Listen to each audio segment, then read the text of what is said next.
O Ligados na Tomada vai deixar agora você por dentro de todas as notícias da indústria automotiva com um cara que é campeão de notícias, disrupturas tecnológicas, escritor, já lançou 3 livros, que é meu querido aqui Sérgio Quintanilha, editor-chefe do Guia do Carro do Portal Terra. Quinta, super obrigado por aceitar nosso convite e trazer todo o seu conhecimento nesses 30 minutos aqui, um pouquinho do seu conhecimento aqui para o Ligados na Tomada, meu amigo. Eu que agradeço, Alex, uma honra para mim participar do seu programa. Você sabe que eu sou seu fã e o seu programa é referência no nosso meio, né? O Quinta já esteve com a gente aqui num dos primeiros Máquinas na Pan, quando era só rádio, né, Quinta? É verdade. Gravamos no estúdio, então você conhece bem o lado raiz de rádio aqui pra gente também. Eu lembro até na época que você ficou super feliz, falou, pô, sempre gostei da Jovem Pan, é um prazer estar aqui e pra mim agora eu que digo, é um prazer ter você de novo aqui no estúdio, meu amigo. Muito bom. Um parceiraço aí de sempre. Vamos começar por esse país que a gente conheceu e que para mim foi a primeira vez, né? E que eu aprendi a admirar muito, que é a China. E eu vi alguns comentários seus também, que você também gostou de ir lá, não gostou, Quinta? Gostei, olha, eu confesso que eu fiquei assim admirado porque a gente sempre tem aquela opinião meio pré-formada da China, né? Sim. Mas quando a gente chega lá e vê como aquela sociedade é organizada, né? Uma sociedade que tem uma cultura de 5.000 anos, então lá algumas coisas que a gente tem uma visão aqui no Brasil, lá é completamente diferente, né? Uma cultura diferente. E eu vi muita organização, as cidades muito assim, muito bem construídas, né? Os caras constroem a cidade antes de levar a população para morar, uma coisa que é impensável. Planejamento, nós, né? Muito planejamento, e o mais incrível também é aquilo que a gente viu na área de carros, né? Os caras estão dando um banho em tecnologia que é assim, quem foi do Brasil, da indústria automobilística no Brasil, e foi muita gente da indústria automobilística lá, ficou assim assustado com como eles estão avançados nessa área. Quinta, eu vi um comentário seu no Portal Terra e que tem uma leitura muito parecida com a minha. Eu cheguei no salão imaginando aquele salão de São Paulo que a gente ia no dia de jornalistas, dia de imprensa, que você ficava tranquilo em qualquer dos estandes e só tinha aquela meio muvuca, né, na hora das coletivas. Eu vi um salão lá, sem estar aberto para o público, com mais 60 mil pessoas. Aí eu te pergunto, aquela história de que os salões terminaram, que aquele formato não funciona, era tudo balela ou os chineses se reinventaram? Eu acho que é uma mistura de tudo. Eu acho que, assim, havia muita gente que era contra esse formato do Salão do Automóvel. Eu sempre fui a favor. Por quê? Aqui no Brasil, o que as montadoras reclamam é que o salão ficou muito caro. Então, que elas não tinham condição, por exemplo, de vender carros, então investiam muita grana para ir um público que não era necessariamente comprador de carro e que no final não conseguiam fazer vendas. E aí criaram a ideia de fazer eventos com experiências de condução. E o que a gente viu lá, e até teve, né, algumas alternativas, mas não oficial da Anfávia. E o que a gente viu lá no salão de Pequim foi que a fórmula do salão tradicional continua muito viva, Alex, porque as pessoas, elas querem ter a experiência de poder colocar a mão dentro do carro, passar a mão, entrar num carro, sair de uma marca e ir para outra que está ali do lado. E eu acho que é uma certa mesquinharia de montadora que acha que esse tipo de público não pode ter acesso aos carros. Porque é aí que você está criando o futuro fã do automóvel. O cara pode até não conseguir comprar o carro naquele momento, naquele ano, mas ele vai criar um aspiracional, né? Sim, ele vai criar um desejo, vai criar é a cultura do automóvel que está sendo mantida ali. Então, eu fiquei muito feliz eu conversei com o presidente da Anfávia lá, que a gente acabou se encontrando, porque lá tinha muita gente, né, Alex? A gente acabou não se cruzando. Nos encontramos lá. Mas, porque a China também é muito grande e também tem 1 bilhão de pessoas. 400 milhões de pessoas, não é fácil trombar com um conhecido na rua, né? Mas eu encontrei, por exemplo, o presidente da ABVE, que é a Associação Brasileira dos Veículos Elétricos, o Ricardo Bastos, e também da Anfávia, que é a Associação das Montadoras, o Márcio Lima Leite, e eles disseram que o Salão de São Paulo vai voltar, deve ser em março e vai ser num formato tradicional. Olha que legal, voltando ao lado raiz, né? Quinta, pelo que você viu lá na China e pelo que você vê do crescimento da eletrificação aqui no Brasil, a gente pode chamar de uma revolução elétrica esse momento que a gente está vivendo? Ah, sem dúvida nenhuma. É uma grande revolução. A gente tem que ter muita noção de que a gente vive um momento histórico na indústria automobilística. E nesse momento histórico, há montadoras, há marcas que estão indo em direção ao que o mundo está caminhando, ao que o público quer, e algumas que não estão fazendo exatamente isso. Então é muito importante que o consumidor brasileiro tem dado diversas mostras, Alex, que ele quer tecnologia. E ele não é um consumidor fechado para novas tecnologias, inclusive novas tecnologias de propulsão, ou seja, do carro elétrico, sim, por que não? E então é importante você estar aberto a esse desejo do consumidor. E o Brasil tem que participar disso, porque senão o Brasil vai fazer o quê? Vai vender carro só para nós mesmos. E hoje em dia, o país, qualquer país que queira crescer, que queira melhorar a vida da sua população, ele tem que vender para outros países também, né? Então, o Brasil não pode deixar de estar junto com essas novas tecnologias para conseguir acompanhar o mundo. Dentro desses preconceitos que você falou, eu sempre entendia a China com algumas coisas que a gente viu aqui no Brasil, já alguns cacuetes de um país machista, da indústria automotiva machista, na China mais ainda, sempre eu vi isso, né? Dessa hierarquia até familiar, né? Com o homem acima de tudo, mas a presença feminina no salão de Pequim, né? No Alto China foi bem marcante, né? Olha, isso foi uma das coisas que mais me deixaram, assim, me surpreenderam. Porque, primeiro, aquilo que você falou, a gente está acostumado a cobrir salões internacionais e quando você quer fazer o conteúdo, você meio que foge das coletivas, porque é onde está fazendo algum tipo de anúncio e está todos os jornalistas lá, né? Os jornalistas, alguns convidados e tal, e as outras áreas estão mais vazias. Só que ali não tinha como fazer isso, porque estavam todas abarrotadas. Foi assim, muito difícil, inclusive, de você produzir conteúdo ali. Você não conseguia fazer um vídeo, uma foto, sem ter alguém entrando no carro, mexendo Às no vezes, carro, passando eu cheguei a ver 4 pessoas diferentes que não se conheciam entrando dentro de um carro. Pois é, o negócio... 4 chineses entrando no mesmo carro. Um negócio de louco. Agora, o que mais me chamou a atenção foi a quantidade de mulheres que estavam lá fazendo conteúdo. É assim, a China mostrou que... ela está muito avançada nisso. A China abriu o espaço do salão para os jovens. Ela abriu espaço do salão para as mulheres jovens, muitas TikTokers. Só que lá na China tem outro nome, mas é o TikTok muito deles. Bem arrumadas, né? Super. Parecia um fashion week, né? Exatamente. Cada uma com uma roupa assim que mostrava a sua identidade própria, né? Não tinha assim um figurino próprio, né? Não estavam escandalosas também, estavam assim de boa, né? Mas algumas iam de calça, outras de vestido, outras de saia, outras de short. Algumas levavam uns bichinhos de pelúcia, alguma coisa, algum adereço. E eu vi assim, algumas colocavam assim 2 celulares na frente, ou um. Algumas, inclusive, tinham assistentes, homens, de iluminação, ou mesmo mostrando um texto, e elas ligavam aquilo lá e falava. Horas falando sobre o carro, tendo uma interatividade. E eu vi uma executiva brasileira, e agora, sinceramente, eu nem lembro de que montadora que era, comentar que bom que esses jovens estão levando essa nova mobilidade para os jovens chineses. Então, e aí quando você vem aqui para o Brasil, a gente tem colegas nossas, amigas nossas, que fazem conteúdo jornalístico de automóvel, sofrendo ataques porque é mulher falando de carro. Onde já se viu um negócio desse? E lá, muitas chinesas falando de conteúdo do automóvel. Não estava lá para enfeitar o carro, para embelezar o carro. Estavam lá para dar conteúdo mesmo.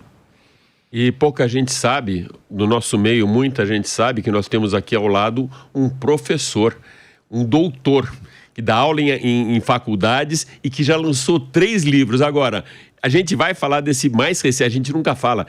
Nós que já fomos publishers, sabe, a gente nunca fala a última publicação, sempre a mais recente. Mais né? recente, Então, o livro mais recente, O Automóvel e Seus Sentidos Mutantes, a gente vai querer saber. Mas tem um que me chamou muita atenção, o Gordini Mal Assombrado.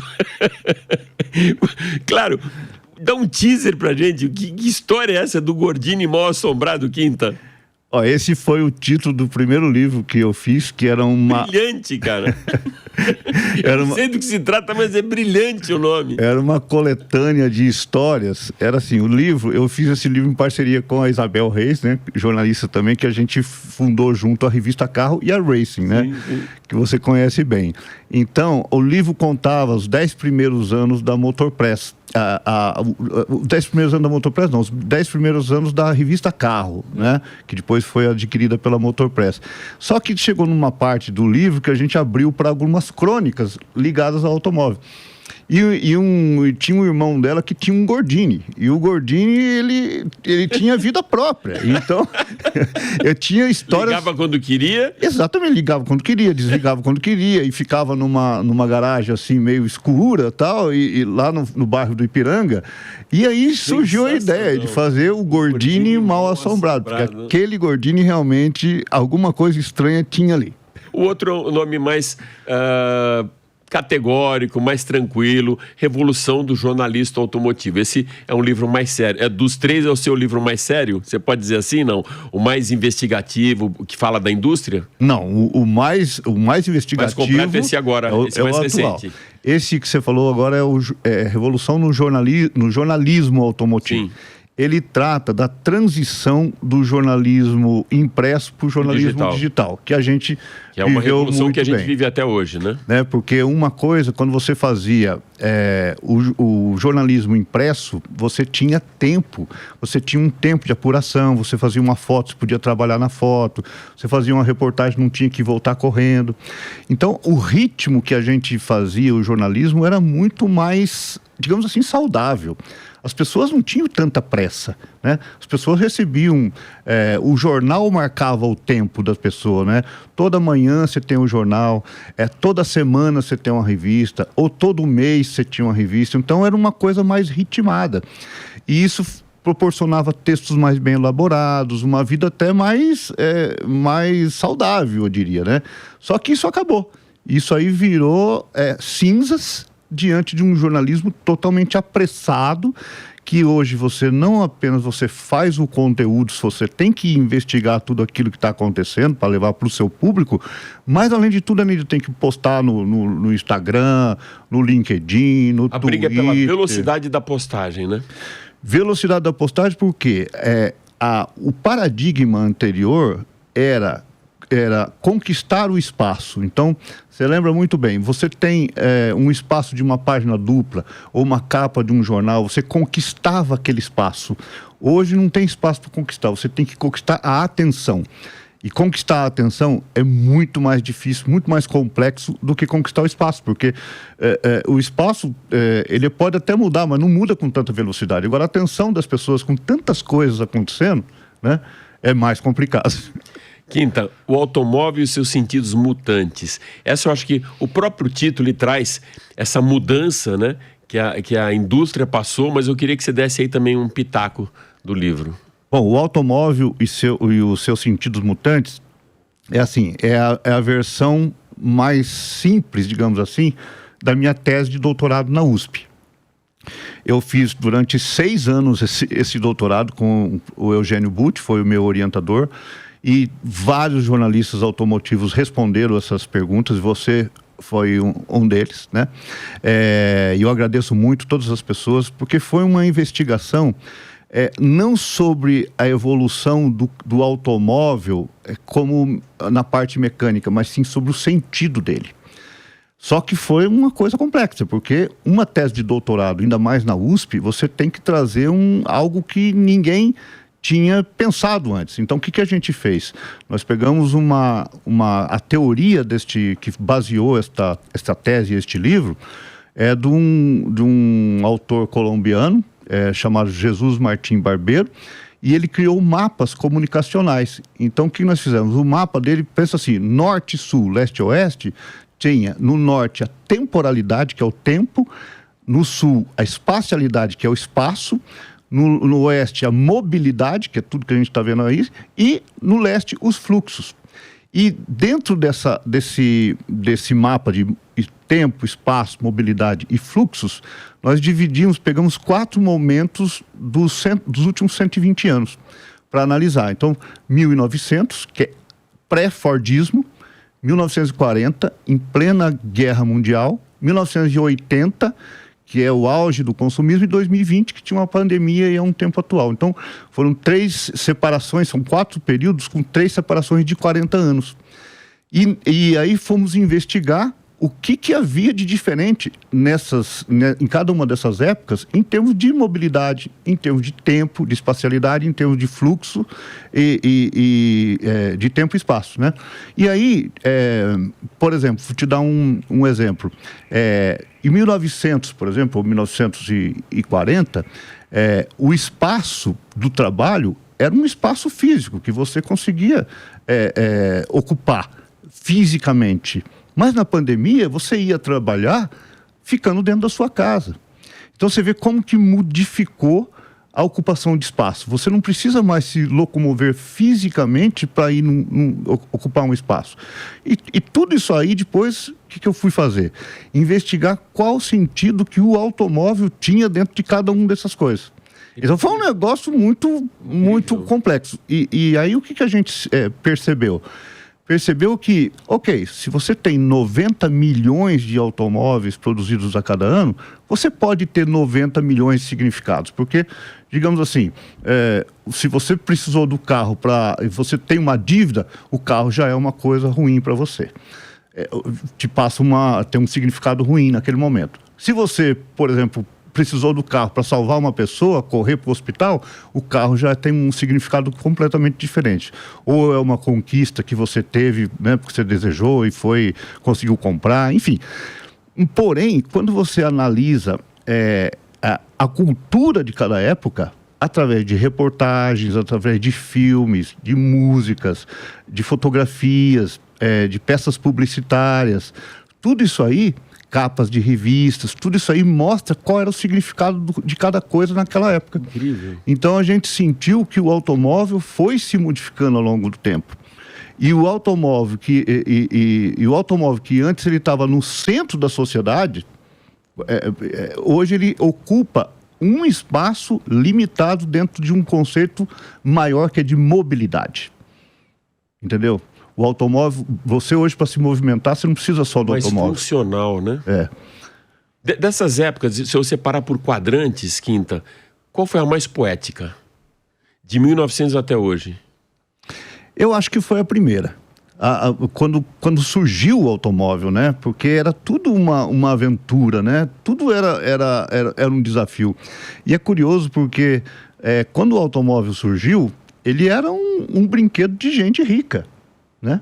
Ele só se tornou um produto popular quando o Henry Ford inventou o Fordismo, a linha de produção que virou o Fordismo, né? E aí o preço do carro baixou, na época de $850 para 260, né?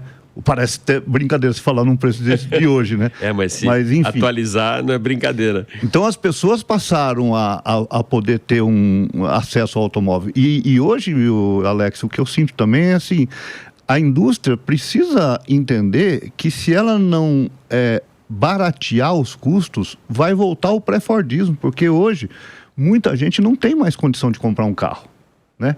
Quantos dos nossos ouvintes, leitores, desejam ter um carro, mas às vezes não consegue ter? Ele até deseja, mas às vezes consegue comprar só o carro básico de entrada, ou então consegue até comprar um carro usado. Então é preciso que, junto com essas novas tecnologias que deixam o carro mais conectado, mais seguro, mais isso, mais aquilo, tenha também redução de custo para as pessoas poderem ter acesso, né? Porque a gente já viu aí nos últimos anos um afastamento até do jovem desse primeiro carro. A gente viveu uma época que a gente ficava na porta da autoescola e já queria ter o primeiro carro. Teve esse afastamento, teve uma ligação mais forte com a conectividade, mas ainda assim com um custo muito alto. Voltando a falar disso, eu achei muito interessante essa sua análise, meu amigo. Eu não conhecia, eu não pude estar no lançamento do livro, mas depois quero que você dê o serviço também. A mais poética você já falou. Qual foi a mais disruptiva? Aquela que trouxe mais tecnologia, que mais impressionou o planeta? Atual, porque é uma verdadeira... No livro, o que eu digo? Ela não é uma revolução. Porque o que acontece com uma revolução? Você muda tudo, mas aí as coisas se ajeitam e passa a ser daquele outro jeito novo. Hoje o que a gente tem... Por isso a mutação. Exatamente, os mutantes que estão sempre em modificação. Eu trouxe um conceito nesse livro, que é de um autor alemão chamado Ulrich Beck, que ele fala da metamorfose do mundo. O que é a metamorfose, segundo ele? É muito mais do que uma revolução. São coisas que estão mudando o tempo todo, coisas que você não esperava que estão acontecendo, e as mudanças que acontecem hoje, elas não necessariamente vão seguir. Vai mudar de novo dali a pouco. É por isso que a nossa vida, a vida de todo mundo está cada vez mais estressante, a gente trabalha que nem louco, porque tudo está o tempo todo mudando. Então, coisas que eram impensáveis, por exemplo, uma mulher chinesa falando de carro no Salão de Pequim. Quem pensava isso, sei lá, 10 anos atrás? E o show que a gente viu lá, né? Então, isso está acontecendo no nosso mundo. Quinta, voltando ainda um pouquinho para a China, e eu falo muito da China porque realmente causou um impacto muito grande. Sim. Eu acompanho a indústria, na verdade, desde 2000, mas o automobilismo desde 86, mas o vírus já mordeu quando eu era pequeno, né? Meu pai tinha um Impala 59, então já tinha essa história toda. Do que você viu da mobilidade urbana na China, o que mais te chamou a atenção, ou algum carro que você viu no salão que você gostaria de ver aqui no Brasil, que você gostaria de pilotar esse carro aqui no Brasil? Teve alguma coisa dentro da indústria que te impactou muito lá na China? Bom, primeiro assim, do que eu vi nas ruas, nas cidades chinesas. Primeiro assim, como eu falei, ao contrário do brasileiro, que primeiro faz as coisas, depois vai consertar, deixar ele usável, lá eles primeiro planejam, tipo assim, vamos fazer tal cidade para colocar emprego para, sei lá, 3 milhões de pessoas. Prepara a cidade e até as placas de trânsito já estão colocadas. Aí leva. Então isso torna o trânsito muito mais organizado. Eu vi lá uma coisa que me chamou muita atenção. Muita motoneta, né? Scooter, motinha pequena, tudo elétrica. Triciclos, né? Tudo elétrico, né? Assim, vários lugares carregados na tomada. As áreas de... as ciclofaixas, né? Nas ciclofaixas lá da China, as motinhas também andam, porque lá não tem motoboy também, né? Porque não é essa guerra que é aqui no Brasil, com o motoboy tentando chegar rápido para entregar uma encomenda. Então, a área, às vezes tinha assim, o equivalente a 2 faixas de rua nossa, só para essas ciclofaixas, que andavam bicicletas e essas motinhas. Então isso é uma coisa que me chamou bastante atenção. Outra é ônibus elétrico, né? Ônibus elétrico, bastante ônibus elétrico, caminhão a hidrogênio. A gente dirigiu caminhão a hidrogênio, ônibus a hidrogênio. Já tem mais de 400 postos de caminhão a hidrogênio, gente. Então, a gente está chegando, querendo... Nós ainda estamos discutindo se nós vamos querer ter uma sociedade de carro elétrico a bateria. Eles já estão indo para o hidrogênio. Outra matriz energética. Outra matriz energética mais avançada ainda. Agora, em relação ao salão, o que me chamou bastante atenção, primeiro foi aquele carro voador da Xpeng, né? Sim. Não sei se é Xpeng ou Xpeng. Eu também chamei de Xpeng, então, e essa marca está vindo para o Brasil, né? Tem muita carro interessante vindo para o Brasil. Mas um carro que mais me chamou a atenção foi o Xiaomi SU7, que é um carro da marca de celulares. Big Techs, né? De tecnologia, de celulares. Sim. É a única marca que tinha lá, fila que eu vi, meia hora para você ver o carro. Eu até comecei a entrar na fila, daí eu vi que, não, mas só tem esse carro e tinha vários, então dava para fotografar de fora, não consegui entrar por dentro do carro. Então esse carro, ele é como se fosse, assim, é um carro elétrico, como se fosse um Porsche Taycan, com muita potência, mais de 700 cavalos, 850 Nm, um design assim, coupé, que é muito, muito bacana. E com certeza não é barato, mas com certeza é mais barato que um Porsche, né? Sei lá, se ele custa 600, 700 mil, Porsche custa 2 milhões, né? Então esse carro foi assim um furor. Eu acho que seria muito interessante este carro vir para o Brasil também. E aí, curiosamente, uma coisa que a gente vê aqui, por exemplo, no Brasil a GWM, ela está inovando, a chinesa, a GWM, né, por fazer lojas de shopping. que é diferente de você simplesmente expor um carro no shopping. É ter uma loja mesmo, uma concessionária. A Tesla usa nos Estados Unidos, né? Exatamente. Você vai num super shopping como se fosse em Iguatemi, chega lá, tem uma loja com o Tesla lá dentro. Exatamente. Aí a gente andando lá em Pequim e tal, andamos num calçadão lá que tinha um shopping bem bacana, umas super lojas e tal. Aí entramos num shopping ali que tinha a entrada era mais simplesinha, né? Eu falei assim, esse aqui deve ser o shopping popular deles aqui, vamos entrar. Aí entramos, tinha um colega meu que era o Paulo Amaral, que é do canal Tech, ele falou assim, Quinta, esse é o shopping popular? Olha, a primeira marca que tinha aqui era uma marca de luxo, não deve ser nada popular. Aí fomos andando, o shopping, ele atravessava o quarteirão inteiro e saía para os 4 lados, um negócio de louco. E lá no fim tinha uma loja da Lotus. Eu vi com o Ivaia, e uma homenagem ao Emerson Fittipaldi. Exatamente, tinha uma loja da Lotus. Eu vi essa loja. Aí eu entrei e fiz olha aqui, uma loja da Lotus dentro do shopping. Aí desliguei a câmera, olhei pro lado, uma loja da Xiaomi. Com um monte de carro, deu para entrar dentro, o povo lá comprando, fazendo suas... Lotus amarela, maravilhosa. Então é um outro mundo, gente. É uma China, ela é muito planeta. tecnológica. E uma coisa que eles estão muito acostumados com tecnologia, porque eles não falam inglês. A gente também não fala chinês. Mas eles já entenderam o que é how much, né? Quanto custa? How much? Sim. Então você chegava, já sabe. Eles já colocavam o celular.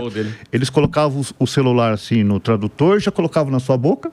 Você dizia o que queria, eles, tá. E aí, eles falavam, traduziam e mostravam para você. Eles mostravam na calculadora o preço e a gente discutindo. E tinha que fazer uma barganha. Eu aprendi 2 coisas, o Ni Hao e o Xexê, que é muito obrigado. Só que o Xexê, assim, eu fiquei sabendo também que o Xexê, depende da pronúncia. E tem que tomar um cuidado, que muda muito, né? Tem Xexê que é cavalo, cachorro, sei lá. Então... E o outro é muito obrigado. O outro é muito obrigado. Então, dependendo... Quinta, para encerrar, eu quero que você dê serviço do seu livro. Onde a gente encontra o seu livro? A gente está vendo agora aqui na tela a capa do livro, que eu esqueci de pedir para o Quinta trazer um exemplar para cá, mas de qualquer maneira tem a foto aí para você conhecer o livro. Aonde a gente encontra o livro? Alex, o livro foi lançado na livraria Mandarina, mas ele não tem mais lá. O livro só está comigo mesmo. Mas já esgotou? Já. Não, eu ainda tenho 30 exemplares comigo, então teria que ser comigo mesmo. Como que as pessoas te encontram, Quinta? Até na rede social, você já falou um pouquinho do Portal Terra, mas como que a gente encontra Sérgio Quintanilha e o livro? Pode, através do Instagram Quinta Sérgio, pode mandar uma mensagem que tem interesse em comprar o livro, ou no Twitter, que é Quinta Sérgio também, que são as 2 redes sociais que eu atuo mais, ou no LinkedIn. Sérgio Legal, Quintanilha. Quinta. Isso que é parceiro, um parceiro inclusive que teve comigo numa viagem pro Pantanal, onde quebrou o barco no meio do Pantanal. Lembra disso, Quinta? Lembro. Então, parceiraço de aventuras. Quinta, super obrigado por ter você aqui no programa. Quero você mais vezes, né? E a próxima vez eu vou pedir pra você trazer essa trilogia, os 3 livros, inclusive o do Gordini Mal Assombrado, viu? O Gordini eu vou dar um para você com um autógrafo. Muito obrigado. Muito obrigado pela gentileza de me oferecer aqui esse espaço. Eu que agradeço. Continua ligado que daqui a pouco, às 4 da tarde, tem o Máquinas na Pan, sempre com muitos lançamentos, novidades e altíssimas tecnologias. Até lá!